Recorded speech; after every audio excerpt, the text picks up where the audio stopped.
Eleanor Roosevelt had this great quote. She said that poor minds talk about other people, average minds talk about events, but great minds talk about ideas. Welcome to the Take On Everything podcast. So we market our show to the wealthy elite, okay? But then we're playing 4D chess, okay? So we make them think that we're on their side, but really we're just putting like little brain bombs in their head and they'll start to like destroy each other. That's some like MK Ultra shit right there. I'm just saying. Exactly. It's how we'll save the world, James. Like, you got a better idea? No, no, you don't. Now that you put it that way, I think really the whole world needs, like, that's why we're here. Okay. That's why we're here. We are the last hope of humanity. Last hope of humanity. It's a lot of it's not something I take lightly, you know? No. Which is why we're always so serious. We're always just so serious about everything because everything is so serious. And that's why you and I came together on a Sunday. We never record on a Sunday, but there's been a tragedy in this nation and we got to talk about it. We have to talk about it, James. Not enough people are talking about it, actually. And I'm appalled at this nation for not knowing real news when you see it. Yeah, I'm surprised that everyone's quiet about this whole thing, which is, again, why we, the saviors of the world, need to bring this information to everyone. So Sarahbrook, what is this news that no one is talking about that us alone are responsible for bringing to the masses? AOC. Okay. You know her. I think I've heard of her name. Almost. Maybe literally, perhaps, I don't know. She wasn't there. Almost died in front of us. Almost fucking died. And we were witnessing it. It was like, the Heisenberg really is how the humanity, like just that poor baby, that poor babe. I think that I was half expecting that horned guy with no shirt to drag her out of the Capitol building, which she wasn't in. But dude, but what if he decided to make the jog? Okay, and then she would have been, So I just feel so sorry for her. Just like, damn, she needs like a 6-month vacation twice a year after that one. Cause she's been like, not only working so hard for herself on the backs of America, but like, that's a different episode. But she's just traumatized. And like, now we got to come together on a Sunday and talk about it and talk about the sweet baby that is AOC. We just really want to give her some support, honestly, is why we're doing this. You know what? The $200,000 I pay her a year isn't enough. So I'm just here to help. Really, as an American, it's my duty to really uplift people and make sure that they're doing well, especially if it means I have to do worse. And that's the American dream. They don't teach you in school. You're just there to sacrifice for her. Sacrifice. That's leadership. It's very noble. Very noble. Okay, I'm done being a dick. So AOC was in her office, which is away from the Capitol building where the riots actually took place, with limited information. I believe wholeheartedly that she was afraid and feared for her life, and that was a traumatizing experience for her. Like, I'd go as far as to say that this was her 9/11, because it's like the first time in her adult life that something that never happens on American soil happened on American soil. And that's like a scary, traumatizing thing. And I completely validate that she was in that moment scared for her life, afraid of like what's going to happen. I'm sure she was shitting her pants. Like, that's real. And like, I'm not discounting what happened to her because that's reality. I am discounting her reaction to what happened to her because we aren't always responsible for the things that happen to us, but we are responsible for how we respond to them. And she is fucking garbage in the way she's responding to it. And that's what we're going to talk about. Yeah, so many things. Because like after her live stream, again, 100% legit, people ran with that story. because her story fit in with the narrative of the Capitol riot, where everyone was in danger. You know, the right wing was coming to kill the left wing. So yeah, obviously she was going to be killed. The left wing and all of corporate media and most of social media and the 5 million people that watched her video were running with it and basically putting her at the forefront, the face of who was in danger, not the people that were killed. She was the victim on January 6th. And after they made her the victim, she didn't correct it. She ran with it. She absolutely ran with it. She, instead of, again, correcting her supporters, started saying that started calling herself a survivor. And, you know, people discounting like survivors and all this. So that's when it starts to get weird. At first, it's like, okay, I get your story. But what you did afterwards, that's where the problem comes in.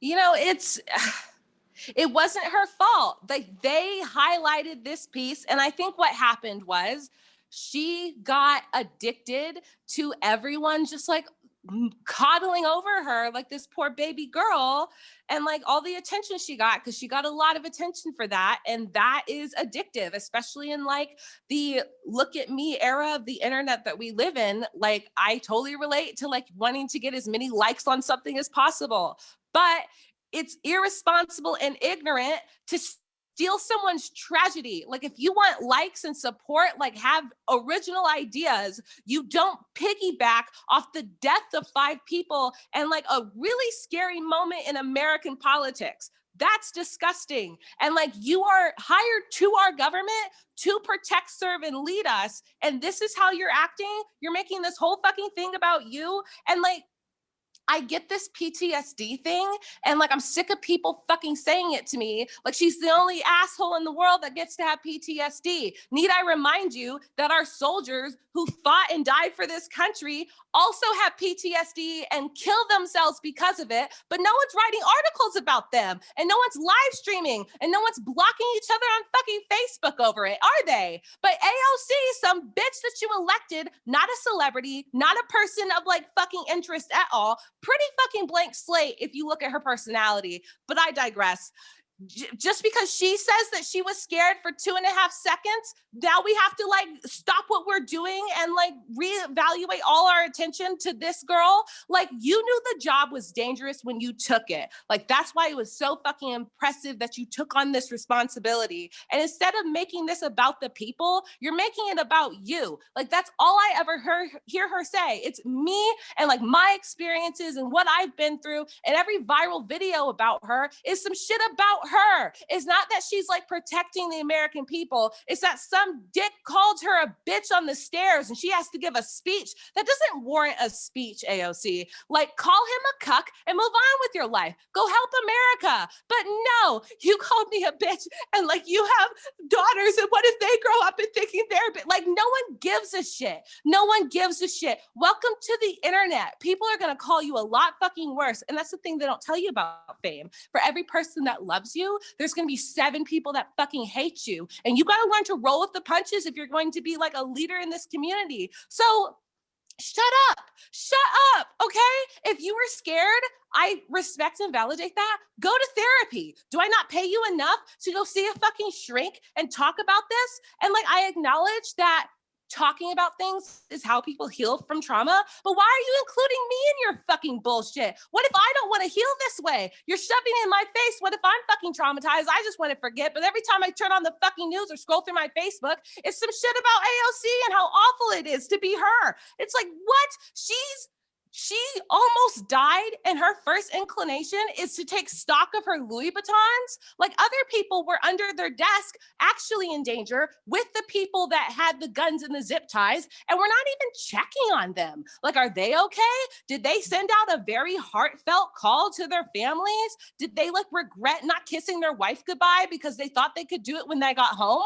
Like, we're not talking about them. We have to talk about AOC and how awful it is to be her, because we exemplify each other for our traumas, but never for our healing. And that's exactly what she did. She doubles down on it to try to like compound tragedy. And that's when she brings up her sexual assault when she's under fire, because you cannot drag someone who just told you they were sexually assaulted, because then you're the fucking asshole. But now she's the asshole. I'm not going to accept that. That's not how any of this works. You don't get to manipulate the the information, the narrative, and make me feel bad for you on some shit that didn't happen, when there are people in this world that actually need the attention and support, and you're stealing it from them because you're selfish. And this is the exact same thing that Trump does. He takes a narrative, turns it to make himself feel better, or like make himself more important than some shit that he had nothing to do with, because he wants the attention and doesn't really care who the fucking impacts. But your job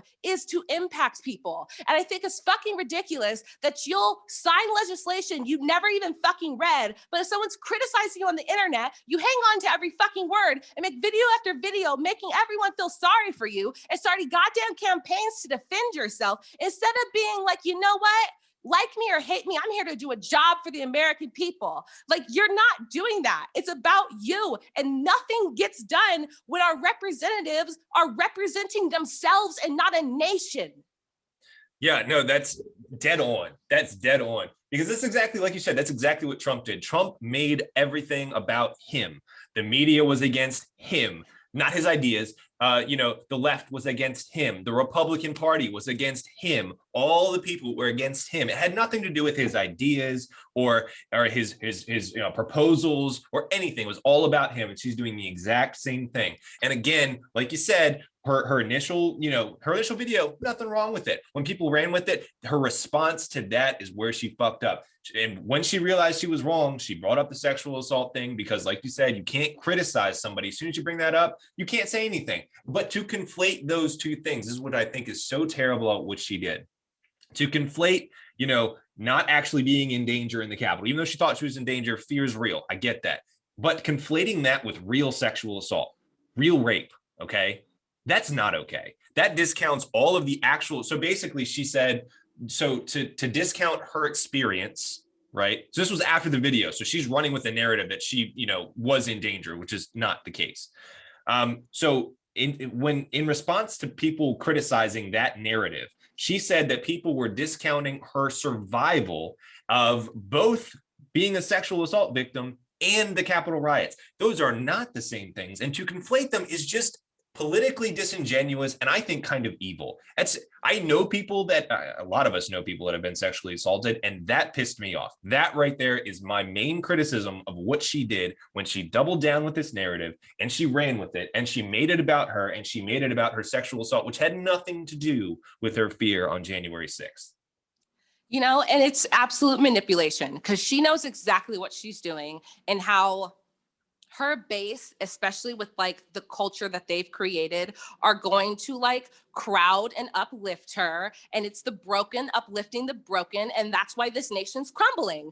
And to do that is so just self-serving, so irresponsible. Just why would you do that? Like, what have you done? Like, what was the purpose of all this? And that's what I can't like wrap my head around. Like, what did she want to accomplish? Because now we're just further divided than we were before. It's still neighbor blocking neighbor because they don't want to believe AOC, but they're in every right to not wanting to believe her, because it's none of our fucking business. Heal on your own fucking time. This is not a national crisis. There are kids in cages. Need I remind you? People have lost their jobs. There's a pandemic still. And now I have to focus on AOC and her shoes. And that's not what we should be talking about right now. Yeah, and I think, so I don't usually agree with Republicans on much. And this was probably done for political reasons. I get that. But this is the appropriate response. Representative Nancy Mace of South Carolina, who was the representative who has an office 2 doors down from her, called her out on social media and said, I was 2 doors down from where, AOC's office is. We were never in actual real danger. I was scared. She was scared. I get that. But again, her response is, we were actually never in real danger. And then she called her out. They've been in a Twitter battle. When AOC brought up the sexual assault survivorship and conflated those two things, Nancy Mace disclosed that she had actually been, a survivor of sexual assault, and she did not make that about the Capitol riots, because they are not the same thing. So even though I don't usually agree with, that political aspect of it, that's the correct response. Calling her out for the political bullshit that she was trying to pull and conflating these two ideas and trying to make people feel sorry for her. It's just, I was glad that somebody called her out on it. When you're right, you're right. Uh, and like, what's the statistic? Like 1 in 4 women will experience sexual assault. And that's awful. That's awful, but that's not what we're talking about right now. And to do that, it's really just gross. You discount survivors, you discount everyone, the 400,000 people who have rape kits sitting in police custody that haven't been fucking connected or tested yet. And like, that's disgusting. And you did that to force your narrative and to serve your own purposes. If you're not going to serve the American people anymore, fucking resign. Just resign. Like, what are you up there for, girl? Like, you did it. You like broke the glass ceiling. Some people are bred for leadership and some people aren't. And leaders don't manipulate narratives to serve their purposes. Okay. Like, you are a public servant, not a celebrity, in this fucking social media addiction, and get back to fucking work or resign so people can elect people that can do the work. Yeah, absolutely. And I think the whole reason why we're responding to this is because she, through doubling down, and the media's narrative is forcing us to talk about this thing, which is not really a thing. We should not be talking about this. Like you said, kids in cages, people being locked up for a plant, wars, the coronavirus, like all of these things are real things. Yet all week, last couple of days anyway, have been 100% about AOC and her little feud with Nancy Mace and how she was, in danger and a victim, and then bringing up sexual assault, and it's just spiraling out of control. And it's not productive. All it does is serve to create more of a divide. Again, so going back to the Trump thing, Trump is a symptom of the existing divide. Trump wasn't the cause of this. Trump and AOC and these polarizing figures that exploit things for their own benefit are a symptom of the divide that's already in America. She's obviously showing herself to be an example of this, exploiting a tragedy, worrying about, her shoes, and then doubling down and, associating it with, sexual assault and all this, and then Trump making everything about him. That is just a symptom of where we're at in America. And that's really what concerns me, because, how do you reconcile these things? It just shows how far this like us versus them mentality goes. And like, people on both the left and the right, when the different riots happened, they both had the same thing, that they didn't care that the people, their perceived enemies, died. And like, that's how a Holocaust starts. Like, we already have like people in cages at our border. Like, we've already denied people their humanity, and we just keep normalizing it, like time after time. And the fact that no one's coming out and like saying, you guys are being dicks, you guys are being absolute monsters to each other. And it's gross. And it's this me first, this look at me. And that's my issue with her, because every fucking address is me, my, and like, she's talking about herself all the fucking time. And now we can't talk about anyone because no one's checking on the things that should be checked on. Like, there are children who grow up without parents now because they like went to these Capitol Hill riots. And what about Nancy's laptop? Are we not going to like concern ourselves with that? Was there anything on there that's going to fuck us over in a few years? But no, we're talking about AOC and her shoes, and like, no one takes stock of their shoes after a near-death situation, honey. So that tells me that like, you're just basking in this fucking attention. Like, that's what this is for you. And like, at first you thought it was ridiculous, and then you got all the sympathy, and then you decided that like, oh, this is okay. You know what this is? When a baby like bumps their head and then they look for like the attention to decide if they're going to cry or not. Like, that's exactly what she's doing. Like, she bumped her head, she got the attention, and then she's like, oh, I should be crying because then they'll notice me. And like, that's fucking gross. Grow up if you're going to lead a nation. And like, those are my closing thoughts on this. Yeah, I couldn't agree more. I think it just shows real poor taste. Again, not leadership. I wouldn't have a problem if she had, okay, anybody that wants to, and I encourage this because it's good to hear both sides of the argument, go watch her Instagram live video. There was nothing incorrect about that video. She was sharing her personal experience. That's 100% it. What happened after that was all the media and her followers and all this stuff blew it out of proportion. They created their own narrative to use her as the face of, a victim, because she's already got this platform.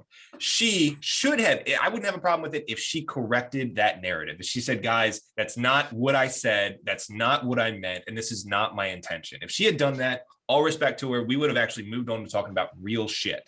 But that's not what happened. She exploited it, and that's why we're talking about it. That's the problem. Not discounting her experience, not discounting her fear, not discounting any of the events, discounting and criticizing her for exploiting that for her own political gain, the same thing Donald Trump does, and also is the reason why we're so disjointed and at each other's throats as a country. And she's a symptom of that. So yeah, I think I didn't even want to talk about this, but we're talking about it for that reason. Our service to the nation, James. That's right. That's what we do here on the Take on Everything. All right, guys, thanks for tuning in on our quick recap of AOC and the drama between her and everyone, I guess, since everyone's out to get her. We got some big stuff coming up. We are going to try to start doing live streams because I think that's the direction we want to go. I think we're ready for that. So hopefully we'll see you guys live, interact with us, and we'll be posting more about that on the page. So stay tuned. Bye, guys.